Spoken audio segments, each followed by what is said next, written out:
Floating gold sa Sultan Kudarat.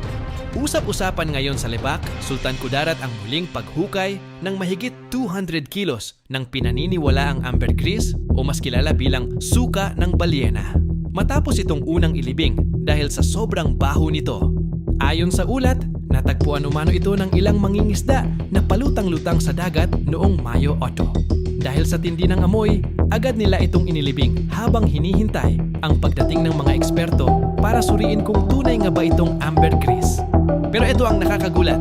Matapos ang paunang assessment ng mga autoridad na posibleng authentic nga ito, muling hinukay ang kakaibang bagay noong Mayo 10 para sa mas masusing pagsusuri. Imagine mo yon?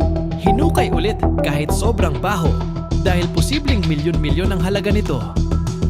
Ang ambergris ay tinatawag na floating gold dahil ginagamit ito sa paggawa ng mamahaling pabango sa ibang bansa. Kapag totoong ambergris nga ito, maaari itong magkaroon ng napakataas na halaga sa international market.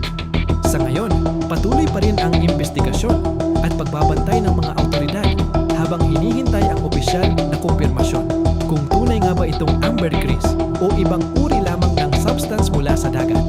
Kayo, ano sa tingin ninyo? Totoo kayang ambergris ito o isa lamang malaking fake discovery? Comment niyo ang inyong opinionan. Like, share, follow our page para sa mas marami pang trending at kakaibang balita.